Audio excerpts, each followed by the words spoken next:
Once upon a time, in the bustling city of Euphoria, there was a young woman named Clara. Known for her warmth and empathy, Clara had a knack for understanding people's emotions. She had always believed in giving everyone the benefit of the doubt and found joy in helping others. However, Clara's world would soon be turned upside down by someone who seemed to share her empathy but was, in reality, wielding it for manipulation, a dark empath. Enter Alec, a charming, articulate, and seemingly empathetic man who wandered into Clara's life at a mutual friends gathering. With his piercing blue eyes and magnetic personality, Alec quickly captivated not just Clara, but everyone in the room. He was always quick with a comforting word, a listening ear, or a laugh just when it was needed most. Their connection was instantaneous, and Clara, believing she'd found her soulmate, quickly fell into the rhythm of a blossoming romance.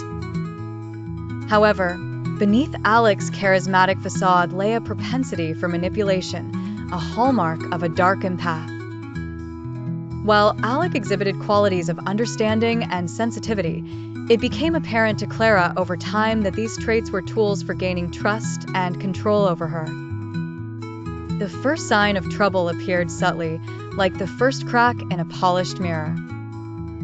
Alec would often invalidate Clara's feelings by saying things like, "You're just overthinking it," or "It's not a big deal."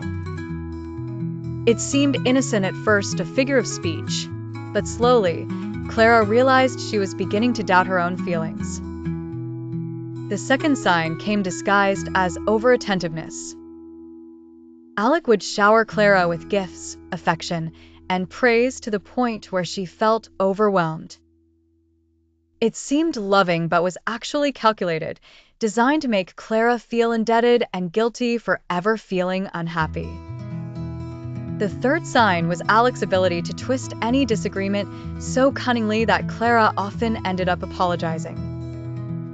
This gaslighting was so sophisticated that Clara felt she was always in the wrong, further diminishing her self-esteem. Around this time, their mutual friends noticed Clara withdrawing from social events. The fourth sign showed itself as Alec subtly isolating Clara, ensuring that her emotional support system was greatly diminished. During dinners with friends, Alec would always have an excuse ready for why Clara couldn't join them, leading others to believe she no longer cared for their friendship. But the fifth sign was perhaps the most sinister of all, the facade Alec put up whenever others were around. The perfect partner in public, his kindness and attentiveness were on full display, making Clara appear irrational whenever she tried to express her concerns to others. Slowly, doubts about her perception of reality crept in. Clara began to notice the sixth sign, a distinct lack of empathy from Alec when it came to her struggles. Despite his seemingly empathetic nature, Alec would often dismiss or trivialize her challenges, turning discussions about her feelings into monologues about his own woes. The seventh sign followed quickly. Clara realized that Alec was emotionally blackmailing her.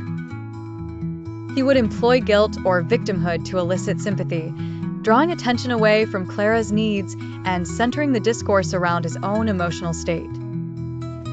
By the eighth sign, Clara saw how Alec carefully crafted his image through manipulation. He would partake in random acts of kindness, always ensuring there was an observer to witness the act. This public persona made it hard for Clara to criticize Alec openly. Finally, Clara noticed the ninth sign, Alec's consistent use of passive aggressiveness.